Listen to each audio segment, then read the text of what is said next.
In this video, I'm going to go through strangles, but I'm also going to differentiate between straddles and strangles. Previous video I did was on long straddles. And so let's just get into it. The a straddle differentiates itself from a strangle in that a strangle has two different strike prices, whereas the straddle has one.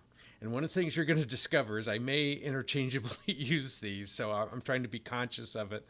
First video I made, I had trouble saying strangle when I meant straddle and so forth. So the putting together a strangle, oh, let's start with a straddle. Putting together straddle, like in the video of the long straddle, we just go to our option chain. This is Thinkorswim, and I'm just using a random underline, which is AMD Advanced Micro Devices, and we'll just go to an expiration date of August the 19th. So in a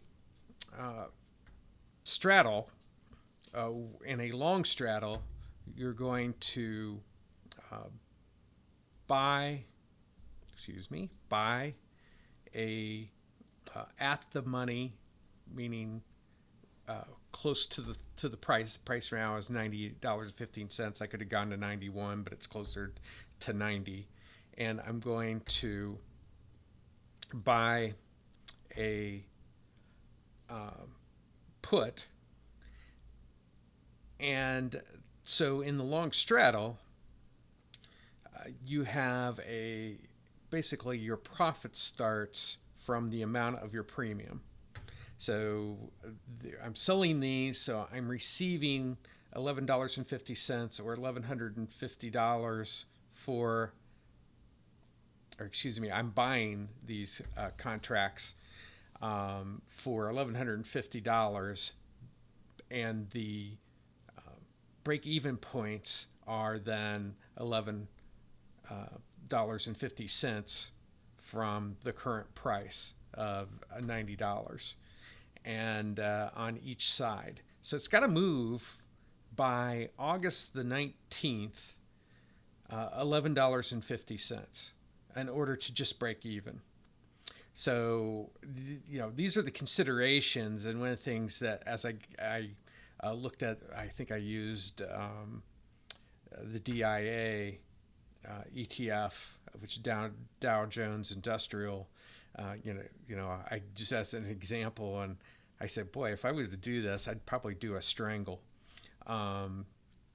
But here, you've got to move in about 4 weeks, $11.50, and on a $90 stock, that's it's got to go up 12% either way. But that is what a long straddle is. Now, if I did a short straddle, instead of buying calls and puts, I will be selling. So we'll look at selling a call and selling a put. Now, what this does is it does exactly the opposite of the long straddle. So if you remember, you profit when you're out in this area, but you had limited risk, you had defined risk, and now we have undefined risk, because if it moves in a short straddle beyond these break-even points, then you start to lose money, and if it moves a lot, you can lose a lot of money. So that's the setup for a long and short straddle, this being the short straddle. But if the premiums are really high, if you're having high volatility, the premiums are typically going to be very high. And so the movement of $11, $12 is quite a bit. And there's more flexibility in selling options than there is when you're buying them. So at least in my mind, it's easier to if it gets too close to one end, I might move the date out, that type of thing, and then profit from the other end. So I could roll it to a different time period. Um, so that's the long and short straddle. Now, the strangle that I'm going to cover, and I'll probably separate this out so that people can realize what these differences are. Let's go back to the option chain, get rid of these. Now I have two different points that are out of the money. So here I have, if I'm doing a short strangle, I'm selling a call and I'm selling a call out of the money, and I am selling a put out of the money. Okay. And so I would collect a premium of $7.90 a share, or with 100 shares per contract, $790. So that would be, in essence, the max profit that I can get. Now, you can see now that I've stretched the amount of the profit zone by virtue of moving the out of the money components, and I have a larger sweet spot up here rather than just a point like I had with the straddle. So I can lengthen it. I can make it as much as I want, but the premium that I collect will continue to go down the wider I make it. And then you still have undefined risk, because if it goes beyond your break evens down here, then you have unlimited losses that you could accumulate in this particular strategy. So it's, the premiums were so high when I did the long straddle. It was, I think, in the high 20s. I know it gets a lot higher than that, but it's still elevated. Let's just put it that way. I consider it to be a high volatility market. And today, now we're between, I think, right around $23 for the volatility of the market in general, or for SPY.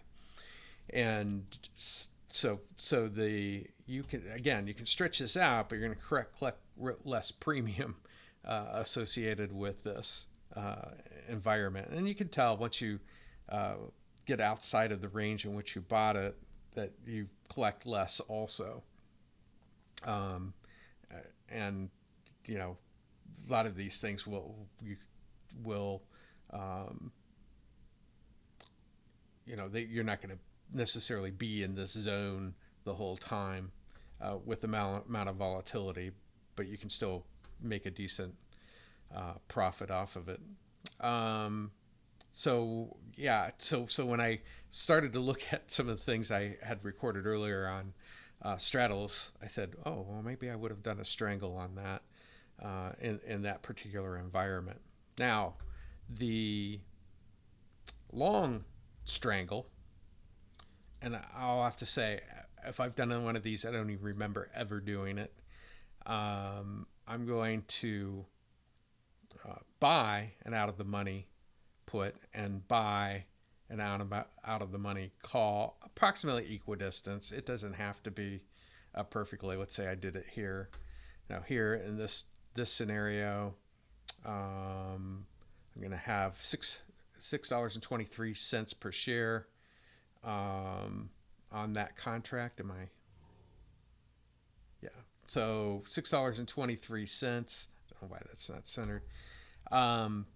So $6.23 I'll collect, and the break evens 106 and 80.